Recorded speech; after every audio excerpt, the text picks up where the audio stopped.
con la parte privada se cruzan un poco los horarios. Recién yo me he desocupado de mi consultorio particular. Bueno, vamos a hacer la clase que estaba pendiente para no alargar mucho las cosas. A ver, espérenme, vamos a ver dónde está.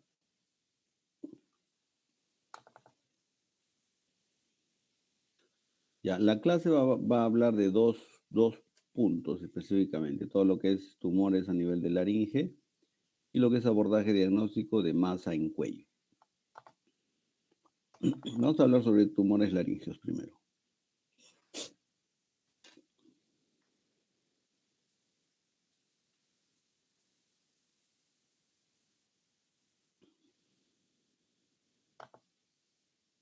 Ya, primero vamos a pasar a grabar la clase.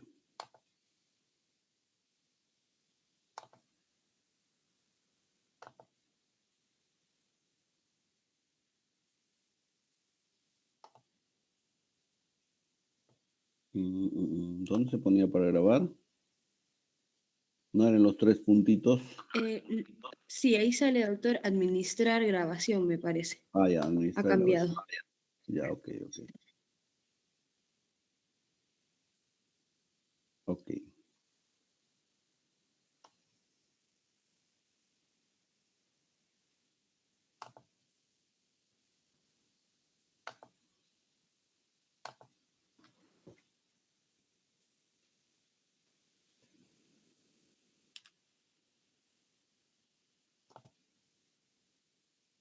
Ya, y ahí donde dice administrar grabación, ¿qué hay que poner? Ahí nomás lo dejó, aunque no se ve que está grabando. No, dice administrar grabación, usted hace clic y lo va a enviar a una pestaña, un costadito, y tiene que poner usted empezar grabación, iniciar grabación. Ya, acá abajo. Ya, inicia grabación, ya, está bien. Ok.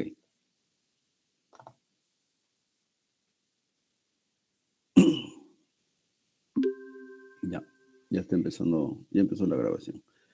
Ok, entonces voy a compartir mi pantalla.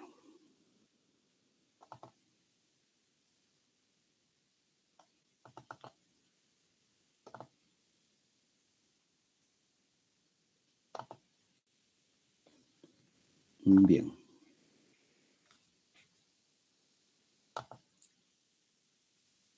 Bueno, supongo que ya han hecho la parte de anatomía, de fisiología de laringe, ¿no?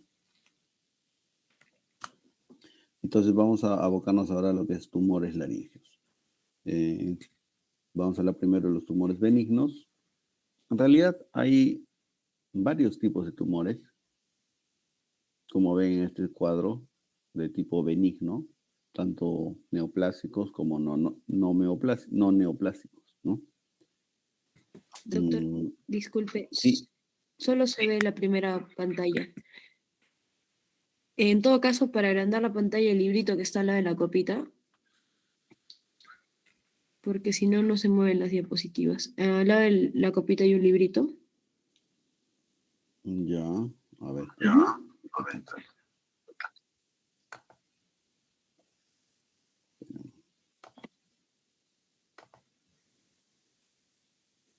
Ya.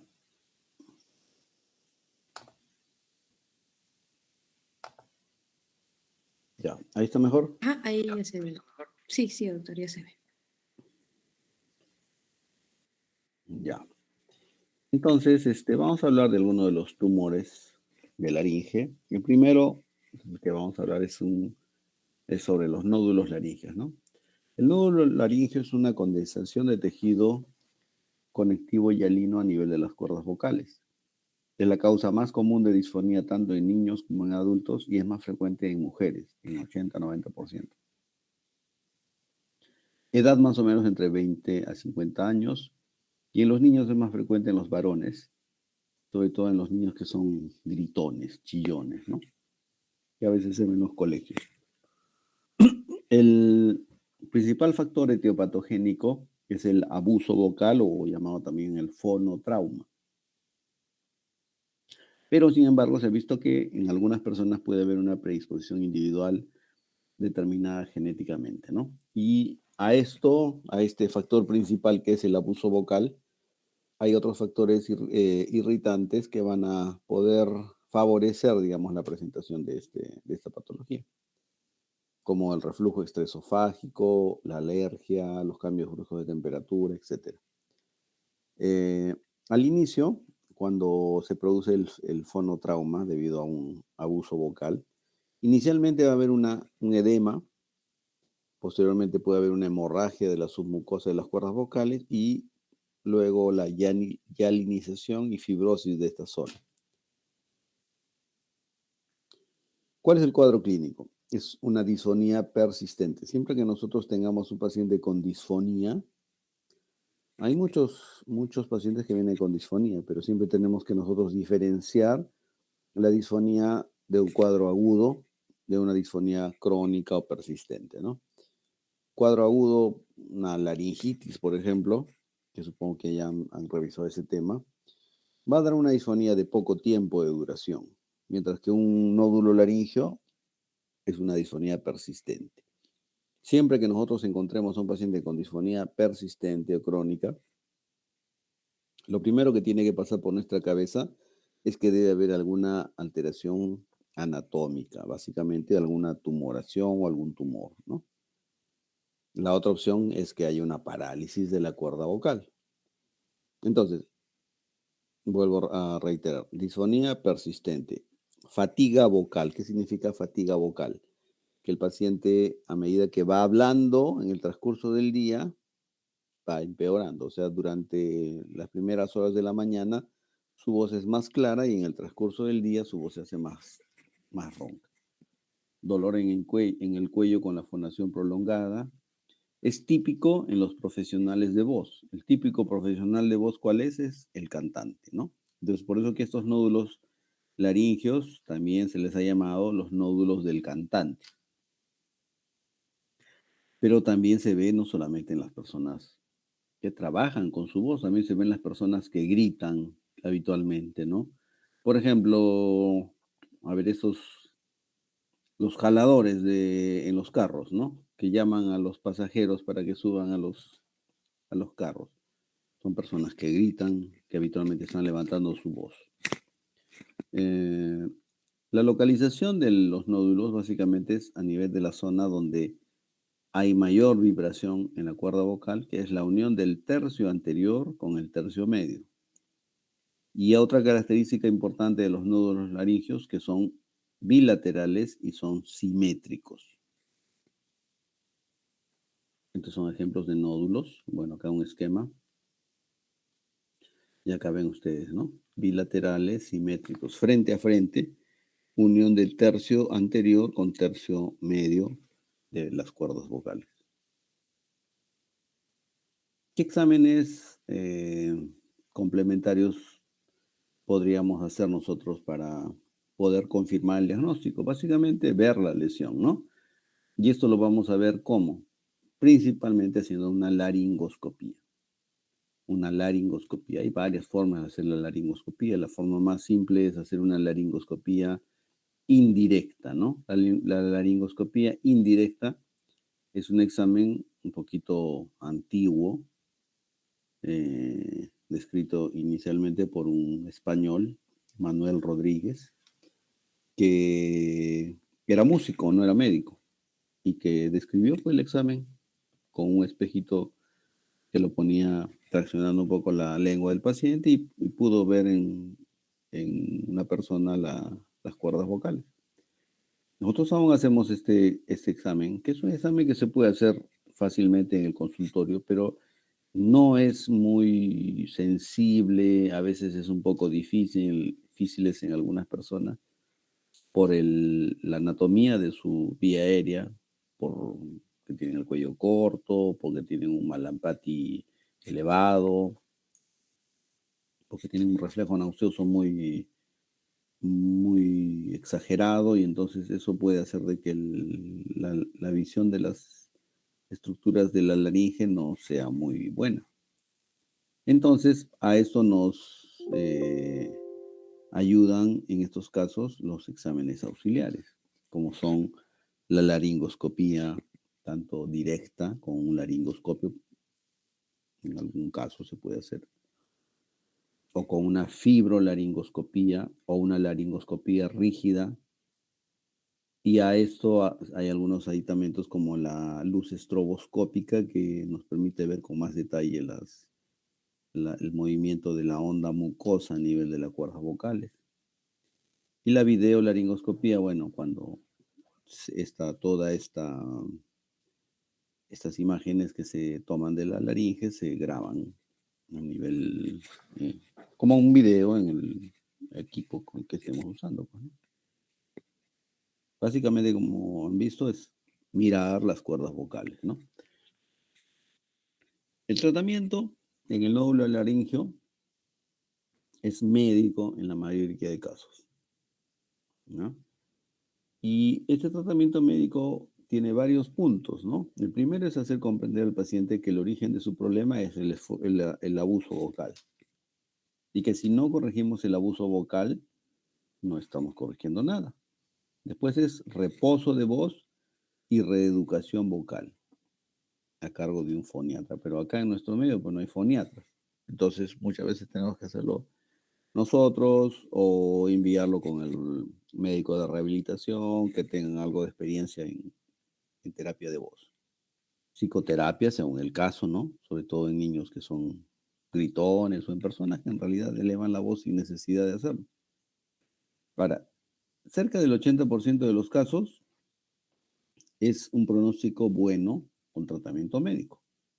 ¿Qué significa el tratamiento médico?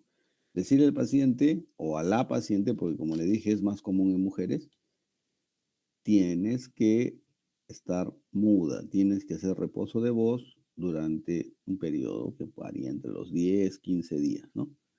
Y en ese periodo tiene que hacer toda su comunicación por vía escrita, por señas, no forzar su voz, ¿no? Y la mayoría de pacientes con esto, a veces damos algún antiinflamatorio al inicio, es suficiente para que el nódulo remita y se desaparezca y el paciente tenga una mejora notoria de su voz. Y el tratamiento quirúrgico solamente en casos que no mejoren con tratamiento médico con reposo, sobre todo en nódulos grandes o fibrosos en adultos, que puede ser con instrumental tradicional, frío, que se le llama, ¿no? O con láser. Y posterior a esto, igual tiene que haber terapia de habla pre y posoperatoria. Ahora, la segunda patología que voy a tratar son los pólipos laríngeos, ¿no? A diferencia del nódulo, los pólipos, bueno, hay varias diferencias, ¿no? Este pólipo es una lesión pseudotumoral, también benigna, más frecuente en varones, vean, ahí hay una diferencia, generalmente unilateral, también ahí hay otra diferencia, puede ser sésilo pediculado, la forma angiectásica es la más frecuente, edad pico entre 30 y 50 años. Entonces, diferencias, unilateral, más frecuente en varones, ¿ok? Esas son, esas son unas diferencias con el nódulo, ¿no? En cuanto a la etiopatogenia, tiene una etiopatogenia similar, pero un poco más variada que en los nódulos. Igual el factor traumático, el fonotrauma, es uno de los factores fundamentales, pero ahí hay otros factores más que contribuyen con la irritación crónica de la laringe. Reflujo, la exposición a tabaco, licor, alergias, infecciones, etcétera, ¿no? Cuadro clínico, disfonía, diplofonía. Diplofonía es una voz bitonal con dos tonos. Disnea a veces, dependiendo del tamaño del pólipo, si es grande, podría producir dificultad para respirar. Tos no productiva, sensación de cuerpo extraño. Este es un pólipo, acuérdense, unilateral, ¿ya? Un nódulo sería bilateral, ¿no? Puede ser así como acá sésil o puede ser pediculado, con un pedículo pequeño y acá grande a nivel de la glotis.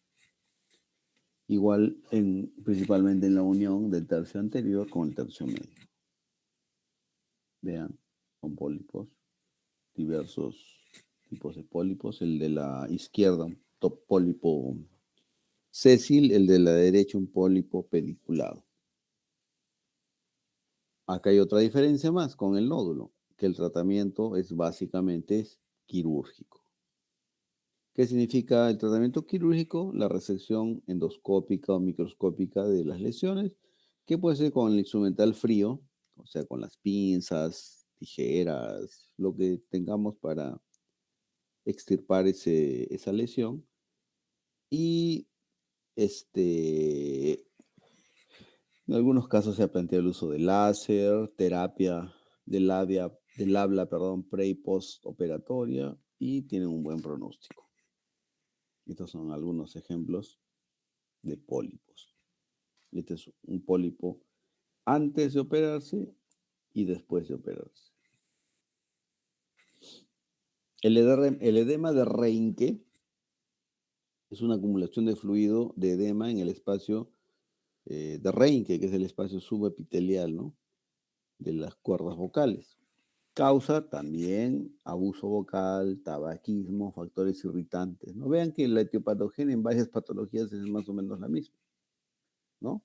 Abuso, alergias, inflamación, que puede estar debida a varios factores alérgicos, ambientales, como por ejemplo el cigarro, el tabaquismo, la ingesta frecuente de licor, el reflujo, etcétera, pueden repercutir a nivel de las cuerdas vocales.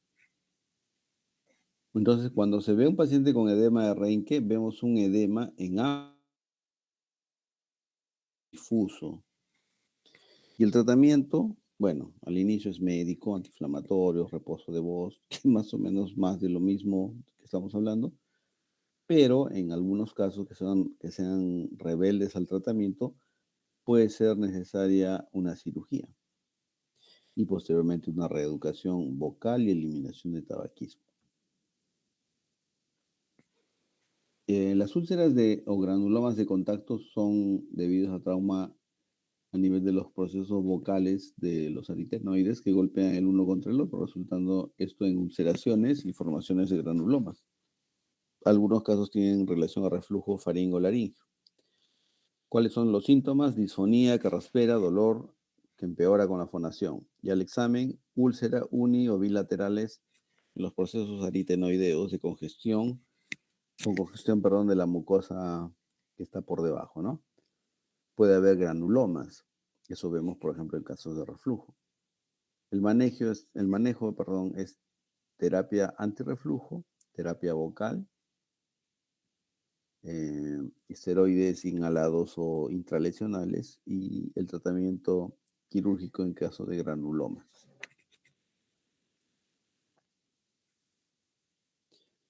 Los granulomas post-intubación son producidos por la injuria a nivel de los procesos vocales de los aritenoides.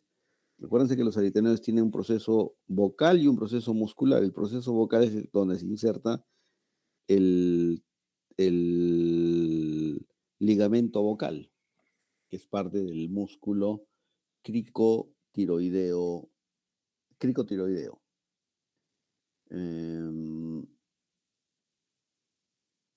Las ulceraciones mucosas pueden dar lugar a formación de granulomas sobre el cartílago expuesto, generalmente comprometen el tercio posterior de ambas cuerdas vocales, o sea, la glotis respiratoria que se llama, ¿no? El tercio anterior, o sea, hacia adelante de las cuerdas vocales, eso se le llama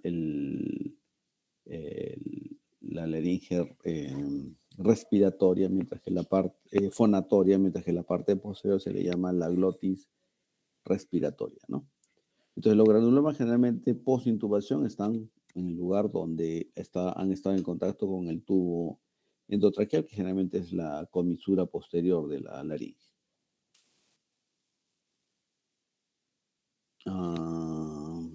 Los síntomas, básicamente disfonía e incluso disnea, ¿no? Sobre todo en lesiones grandes. El tratamiento es reposo de voz y remoción endoscópica de la lesión. Las lesiones quísticas descritas en la laringe tenemos el laringocele, los quistes ductales y los quistes saculares. El laringocele es la infección quística llena de aire por dilatación del sáculo debido a un aumento de la presión a nivel de la zona transglótica en, por ejemplo, trompetistas, sopladores de vidrio, gente que hace fuerza al soplar, ¿no? Pueden ser internos, externos o mixtos.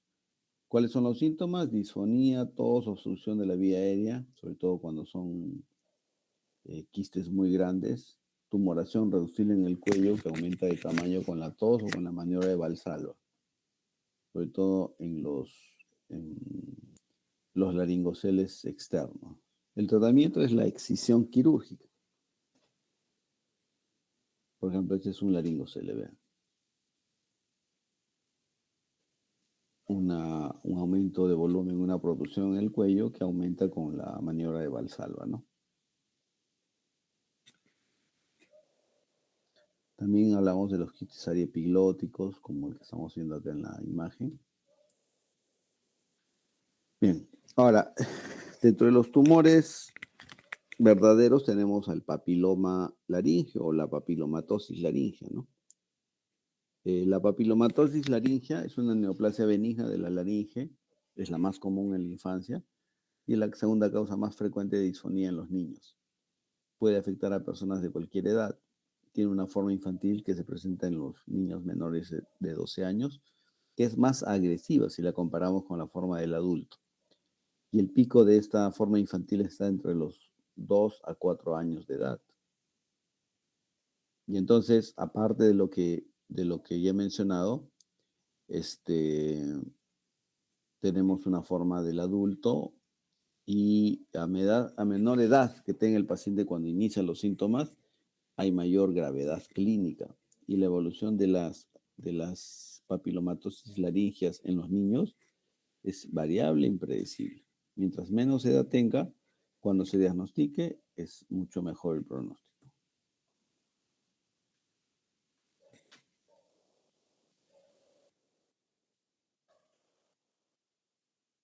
Ya, la etiología, como mencioné, es el papiloma virus, que es un virus de DNA sin cubierta, y los tipos más comunes que producen papilomatosis laringea son el 6 y el 11.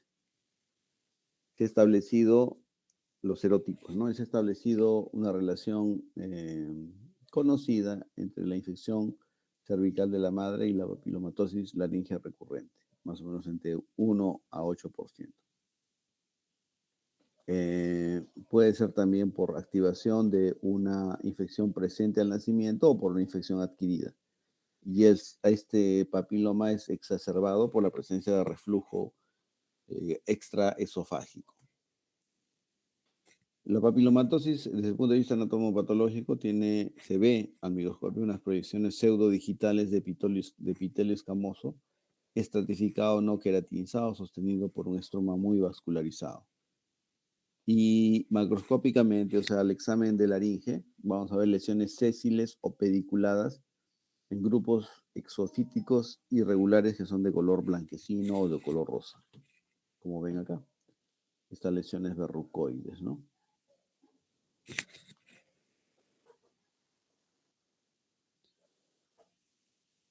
Ok, a ver. Ya. Clínicamente, los síntomas principales son disfonía y estridor. Menos frecuentemente tos crónica, neumonía recurrente, desmedro, o sea, la falta de ganancia ponderal en los niños, disnea y disfagia. La diseminación extralaringea es más común en niños que en adultos. O sea, quiere decir que el papiloma se vaya más allá de la glotis, ¿no? En la subglotis, en la laringe, en la tráquea. Ya esos son casos más complicados, ¿no? Las inmunodeficiencias exacerban el cuadro clínico y puede haber una transformación a una lesión maligna. Espérenme un segundito, me están escribiendo. 5, ¿ya?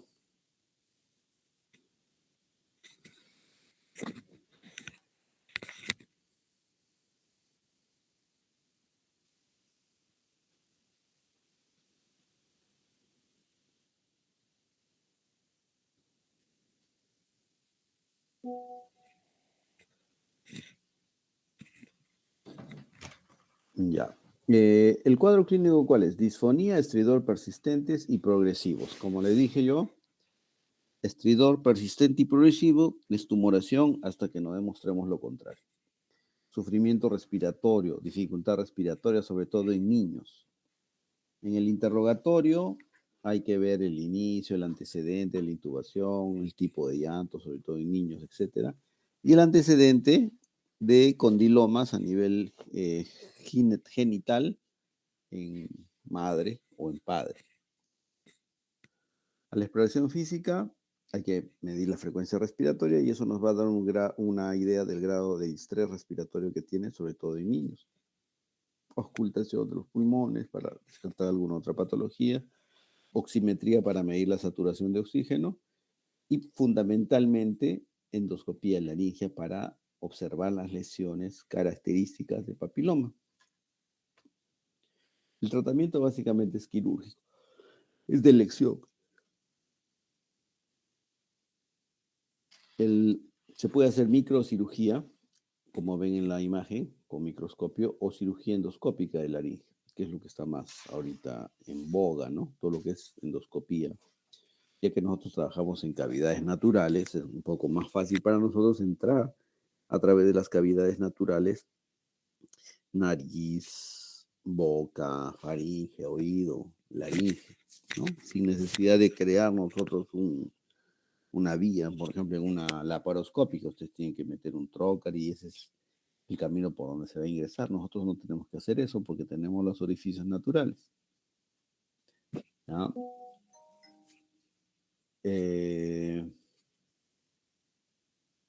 Se puede usar láser, hay varias opciones para papilomatosis, pero en realidad el, el papiloma tiende a recidivar, sobre todo en la forma juvenil, ¿no? En papilomas extensos, básicamente el objetivo de la cirugía no es sacar todo el papiloma, sino disminuir por lo menos la carga tumoral y permeabilizar la vía aérea, sobre todo en niños pequeños, ¿no? Donde muchas veces tienen distrés respiratorio. A ver.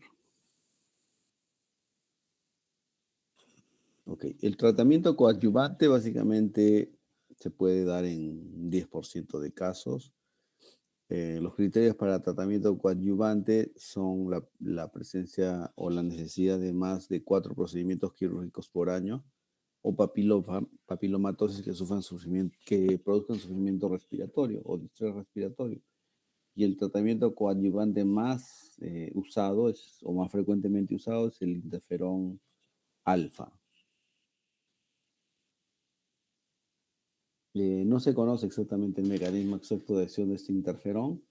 Se cree que modularía la respuesta inmunitaria del huésped aumentando la proteincinasa y la endonucleasa. Tiene efectos secundarios agudos como fiebre, síntomas catarrales, escalofríos, cefalea, mialgias, náuseas, etc. Efectos secundarios crónicos como disminución de la velocidad de crecimiento en los niños, aumento de transaminasas, convulsiones febriles, diplejía espástica, leucopénica, etc. La dosis que se emplea generalmente es 5 millones de unidades por metro cuadrado por día durante 28 días y luego de los 28 días, 3 veces por semana por 6 meses en vía subcutánea. Vean que no es un tratamiento muy fácil de administrar y no es barato. Otros tratamientos, pero que no han demostrado su utilidad en todos los casos, son la terapia fotodinámica, la ribavirina, la aciclovir, la inyección intralesional de cidofovir, ácido retinoico, mitomicina, C, metrotexate, etc. Ok. Eso en cuanto a tumores benignos. Ahora vamos a hablar de tumores malignos. ¿Ya? En tumores malignos, básicamente, que en su gran mayoría son carcinomas epidermoides, cerca del 90%. 2.3 de todos los tumores en el varón representan 2.3% y 0.4 en mujeres. Tiene un pico de incidencia entre la sexta y séptima década de la vida y según su localización puede ser supraglótico, glótico o subglótico. Vean la diferencia de los porcentajes, ¿no? Glótico, el principal, en segundo lugar supraglótico y al último, más raro, mucho más raro, es el subglótico. ¿Cuáles son los factores de riesgo de cáncer? Principalmente tabaco y alcohol, cuando se asocia ambas cosas, tabaco y alcohol. Hay otros factores como el reflujo gastroesofágico o el reflujo extraesofágico, que también se le llama, la contaminación industrial, la exposición a radiación, la queratosis laríngea o los papilomas laringeos. Acá hay un flujograma, un cuadro en el cual se muestra el papel que tienen cada uno de estos factores, ¿no? Tabaco, factores ocupacionales, el alcohol.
O con algún otro medio.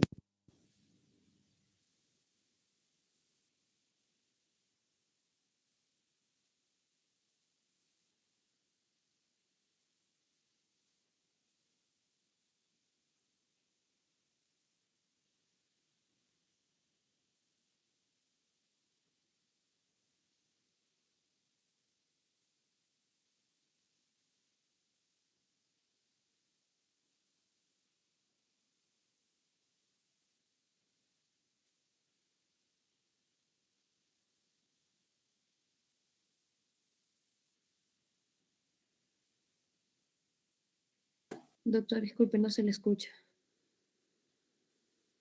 Ahí me escuchan. Sí, doctor, ahora sí. En la diapositiva anterior no se le escuchó. Parece que se ha desconectado un poco les decía de que en el cáncer de laringe, aparte del cuadro clínico, tenemos la sospecha de la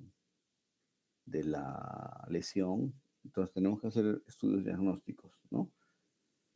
Básicamente exámenes endoscópicos para ver laringe, ¿no? Que puede ser una laringoscopía indirecta con el espejillo, una fibrolaringoscopía con un endoscopio flexible, también hay la laringoscopía con endoscopio rígido y podemos pedir también tomografía o resonancia magnética según el caso, ¿no? Estas son algunas imágenes de cánceres de laringe, ¿no? El primero podría incluso confundirse como un pólipo, ¿no? Pero el segundo y el tercero ya son cuerdas francamente alteradas, ¿no? La clasificación, como dije, está clasificado en subglótico, glótico y supraglótico. El cáncer glótico es el más común. Es el sitio donde se localizan entre el 55 y 60% de los cánceres glóticos.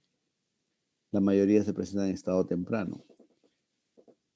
¿Por qué? Porque una lesión de laringe a nivel glótico se detecta en forma precoz. ¿Mm? ¿Por qué creen? Porque la glotis es la zona donde se genera la voz. Y cualquier lesión pequeña, por más pequeña que parezca, podría alterar o cambiar un poco eh, la vibración de la cuerda vocal, ¿no? Entonces lesiones de 1 milímetro, 2 milímetros pueden dar síntomas. A diferencia de otras localizaciones que están más escondidas, en las cuales no se va a poder mm, detectar precozmente porque no dan síntomas precozmente. Ejemplo, a ver, les pongo ejemplo, un cáncer de pulmón, ¿no? Difícil que ustedes detecten un cáncer de pulmón de 1 milímetro o de 2 milímetros, ¿no? Que va a ser asintomático. Nosotros tenemos la ventaja de que en el cáncer laríngeo de tipo glótico, los síntomas son precoces. Y eso hace de que se diagnostique también en estadios iniciales, ¿no? A esto aunado el hecho de que en el espacio de laringe, el drenaje linfático es muy pobre y entonces la incidencia de ganglio positivo es baja, ¿no? Miren, en T1, T2 es 2% más o menos. T3, T4 entre 20 a 25%, ¿no? En el máximo estadio del cáncer glótico, su posibilidad de ganglio positivo es 25%, 20-25%, que no es mucha, ¿no? Este es el estadiaje de cáncer glótico, revísenlo, vean que es importante lo que habla en cuanto a la movilidad de la cuerda, ¿no? Si es normal, si se extiende la glotis a la subglotis, si es un tumor limitado a la laringe, configuración de cuerdas vocales, o si es un tumor que invade a través del cartílago tiroides, o se extiende a otros tejidos más allá de la laringe. Por eso es de que, como les dije, el hecho de que el ganglio positivo, cervical positivo, sea la incidencia baja, eh, esto es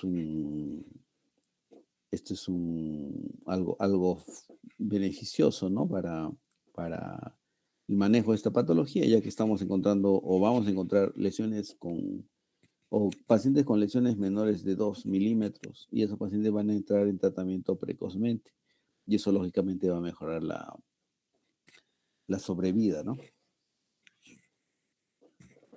Ok. Bueno, el manejo es de acuerdo al estadio, ¿no? Vean que hasta acá es N0, ¿no? O sea, nódulo 0. Básicamente lesión en la cuerda vocal. Entonces, en el estadio 1, radioterapia o resección endoscópica. El estadio 2, N0, laringectomía parcial o radioterapia. Estadio 3, laringectomía total, más radioterapia o radioterapia y quimioterapia con radioterapia de inducción con cirugía de rescate.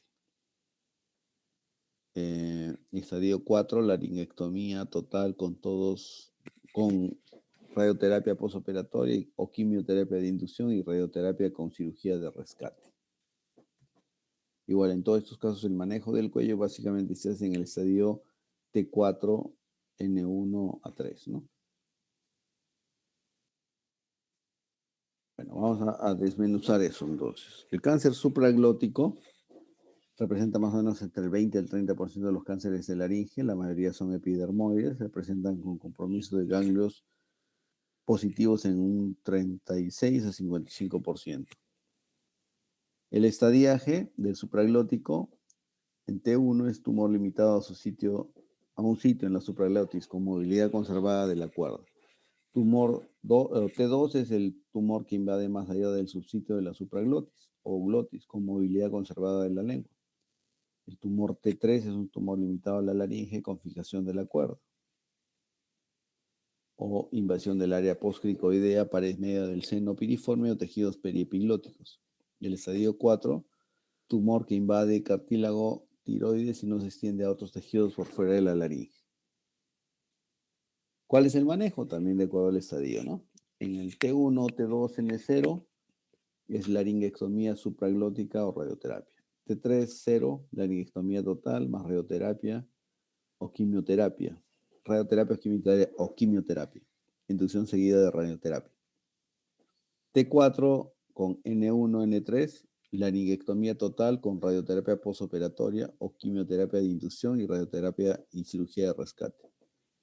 Y en la cirugía de rescate, laringectomía total y disección radical de cuello. Ok, eso en cuanto al manejo del cáncer supraglótico. El cáncer glótico, subglótico, no lo he descrito acá, porque en realidad el cáncer subglótico es muy raro. Nosotros tenemos que ver la patología más común acá. Ok, para pasar a la segunda parte, vamos a tomarnos 5 minutos, ¿ya? Vamos a tomar aunque sea un vaso de agua, porque tanto hablar se reseca la garganta. Vamos a parar vamos a parar la grabación, ¿ya? Un ratito.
A ver, seguimos, ¿ya?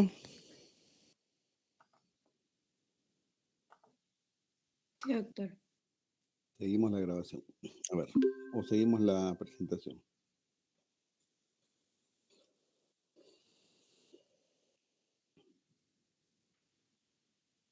Bueno, es un abordaje general de lo que tenemos que hacer cuando tengamos una lesión tumoral, una masa en cuello. El tema es abordaje diagnóstico de masa en cuello. ¿Se ve? ¿Se ve? Se No ve sé. pequeño, doctor. No sé si puedo Ahí, poner igual que hace rato el librito. sí, es lo que acabo de hacer. Pues, he puesto el librito. A ver ahí. Ah, no, Está bien. aparece pequeña la imagen. ¿Sí? Es el librito que está al lado de la copita. Sí, sí. Lo- No, no, doctor. A ver, espérate, vamos a cerrar mejor esto.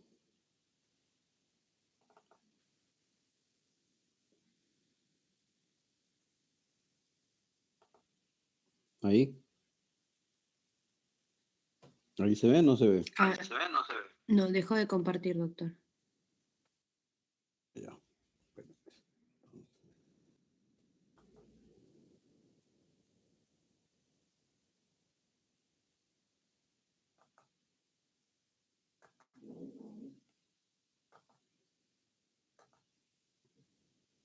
Ahí. Ahí sí, ¿no? Sí, doctor, ahora sí. Es abordaje, sí. Ok. Bueno, eh, el aumento de volumen del cuello en realidad representa una serie de patologías que nosotros podemos encontrar durante nuestra práctica. Entonces, puede haber lesiones de tipo congénito o adquirida, eh, los cuales se pueden identificar o no mediante algún estudio de imágenes complementarias, ¿no? Una ecografía, tomografía, resonancia, etcétera, ¿no? Ahora, en el paciente pediátrico la causa más frecuente son los procesos infecciosos. En el paciente adulto las principales etiologías son los procesos tumorales, neoplásicos, ¿no? Eso es lo que tenemos que tener siempre en mente. El cuello tiene una serie de elementos cuya anatomía es un poco compleja, ¿no? Hay una serie de fascias a nivel cervical, lo cual es, y tejido musculoesquelético, lo cual divide una serie de espacios dentro del cuello. Hay un sistema endocrino formado por la tiroides, paratiroides, que también está en el cuello, el tracto aerodigestivo superior, formado por la laringe, tráquea, faringe, laringe, tráquea, ¿no? Sistema vascular, arterias, venas, vasos linfáticos, estructuras nerviosas con tanto del sistema nervioso autónomo, así como pares craneales y otras estructuras importantes dentro del cuello, ¿no? Eso hace que el cuello sea una zona crítica, ¿no? Es una zona muy importante, ¿no? Porque está comunicando estructuras del nuestro cráneo, nuestro sistema nervioso central, con estructuras del resto de nuestro cuerpo. Ahora, la cabeza y cuello tienen una abundante red de ganglios linfáticos con más de 300 ganglios, así como sus vasos intercomunicantes. Tiene una disposición lateral con escasa comunicación entre mi cuello derecho e izquierdo. Se originan en la base del cráneo con un trayecto descendente hacia la vena yugular externa y luego se dirigen hacia el nervio espinal para seguir descendiendo hacia las cadenas linfáticas supraclaviculares. En el lado derecho drenan directamente al conducto linfático y en el lado izquierdo hacia la confluencia yugulo-subclavia o al ducto torácico. El cuello está dividido desde el punto de vista anatómico en varios triángulos. Acá están esquematizados en este dibujo de la derecha de su pantalla. El A, que es el triángulo posterior, el B, que es el triángulo submandibular, el C, que es el triángulo carotidio, y el D, que es el triángulo muscular. Básicamente divididos por algunas estructuras clave, como por ejemplo el vientre posterior del digástrico, el esternocleidomastoideo, el trapecio, el vientre inferior del homoioideo, el vientre superior del homoioideo y el vientre anterior del digástrico, que son las estructuras que separan todos estos triángulos.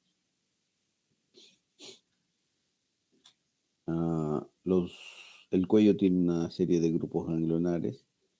El grupo 2, que es el grupo ganglionar submentoniano y submandibular. Perdón, el grupo 1. El grupo 2, que tenemos el yugular alto, ganglionar yugular alto, que está dividido en 2A, que son los ganglios ubicados por delante del nervio espinal, y el 2B, que son ganglios ubicados por detrás del nervio espinal. El grupo 3, que son el grupo ganglionar yugular medio. El grupo 4, que es el gran grupo ganglionar yugular bajo. El grupo 5, que es el grupo ganglionar del triángulo posterior, que está dividido en 5A, por encima del plano del anillo cricoideo, y en el 5B, que es por debajo del plano del anillo cricoideo, y el grupo 6, que es el grupo ganglionar del compartimiento anterior. La etiología en adultos básicamente puede considerarse de origen maligno. También hay de origen infeccioso, inflamatorio, autoinmune. Entonces, hay que tratar de evitar el retraso en el diagnóstico de cáncer de cabeza y cuello. La incidencia anual es más o menos de 600,000 a nivel mundial, con una mortalidad entre el 40 al 50%. El origen de las células epiteliales del tracto aerodigestivo, como boca, nasofaringe, orofaringe, laringe, hipofaringe, glándulas salivales, nariz y senos paranasales. El aumento de volumen cervical, percibido como un síntoma inicial en estas patologías, va del 12 al 13%. Entonces, ¿cómo podemos hacer nosotros para reducir el retraso diagnóstico en masa de cuello? Evitar el uso de antibióticos de rutina, ¿no? O sea, no todo paciente que viene con un aumento de volumen, con dolor en región cervical, significa que tiene una infección, ¿no? O sea, primero tenemos que descartar eso, o confirmar en todo caso, ¿no? Ahora, si el aumento de volumen persiste por más de 2 semanas, sí tenemos que pensar en que pudiera haber alguna alteración, ¿no? en las células que puedan sugerirnos una lesión maligna. Hay que evaluar factores de riesgo como el tabaquismo, el alcohol. 70-80% de los cánceres son epidermoides y de cabeza y cuello relacionados a estos factores. Otros factores de riesgo son, por ejemplo, la edad mayor a 40 años, la pérdida de peso no justificable, antecedentes de neoplasias del tracto aerodigestivo, prácticas sexuales de alto riesgo, etc. Hallazgos que sugieren malignidad, masa fija, planos profundos o tejidos adyacentes, tamaño mayor a 1.5 centímetros y alteración de la piel adyacente. En todo paciente con sospecha de malignidad hay que referirlo al otorrino o cirujano de cabeza y cuello. Y para el primer estudio posterior a la elaboración clínica es una endoscopía nasofaringolaringea, ¿no? Para esto es importante contar con los equipos que nos permitan hacer esta evaluación endoscópica, ¿no? De la nariz, de la laringe o de toda la estructura, ¿no? Tanto para ver la nariz, se podría ver, como ven en la imagen superior izquierda, con una endoscopía nasal común y corriente, ¿no? Un endoscopio rígido que puede llegar hasta la nasofaringe y observar la nasofaringe para ver la presencia de tumoraciones. Perdón, claro, de tumoraciones. El, eh, Cuando queremos ver con más detalle o queremos ver toda la vía aérea aerodigestiva superior, podríamos usar el fibrolaringoscopio, que es un endoscopio flexible que se introduce a través de la nariz generalmente. La primera imagen es el endoscopio rígido de nariz, la segunda imagen es un endoscopio rígido de laringe que tiene un ángulo de visión de 70 grados y la tercera imagen es un fibrolaringoscopio, que es un endoscopio flexible que se introduce a través de la nariz. Los estudios por imágenes, también la tomografía es con contraste, es uno de los estudios de elección, y la resonancia magnética o la tomografía con emisión de positrones o ecografía, según el caso se presenta, ¿no? La localización de las lesiones en el cuello pueden sugerir el origen de la tumoración primaria, ¿no?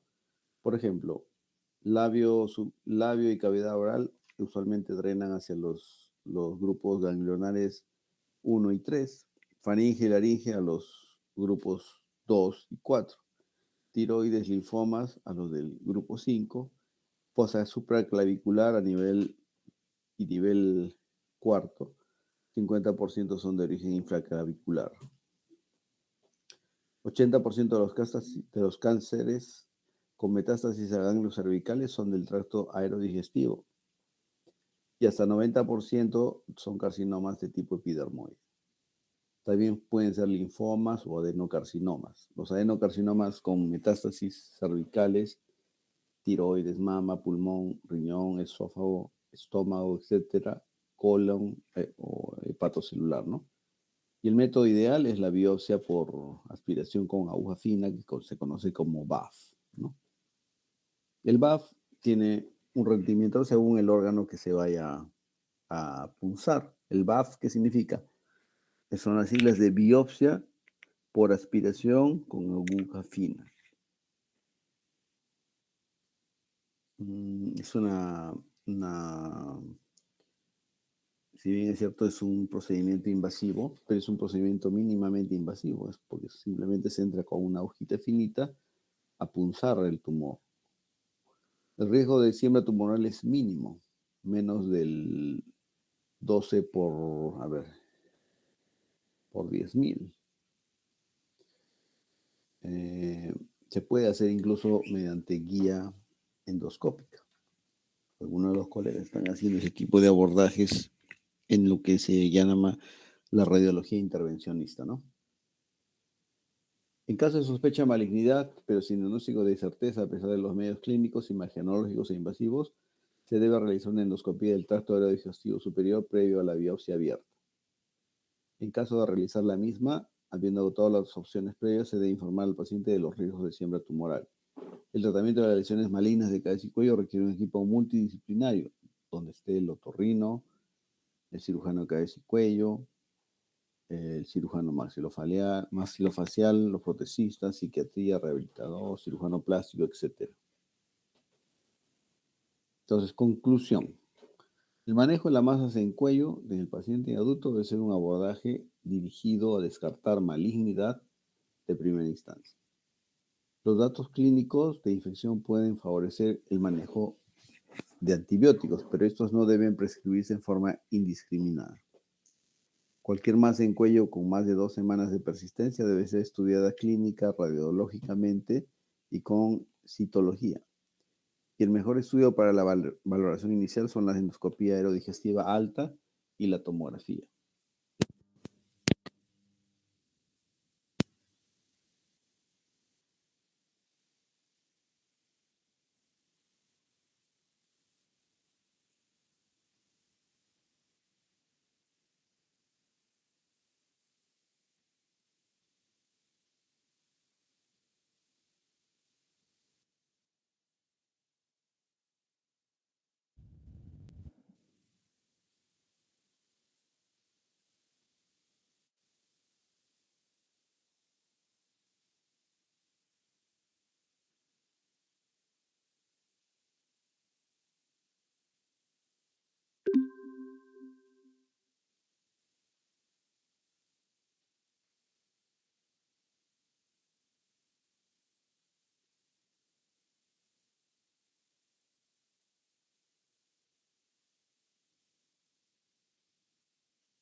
Doctor, eso sería todo.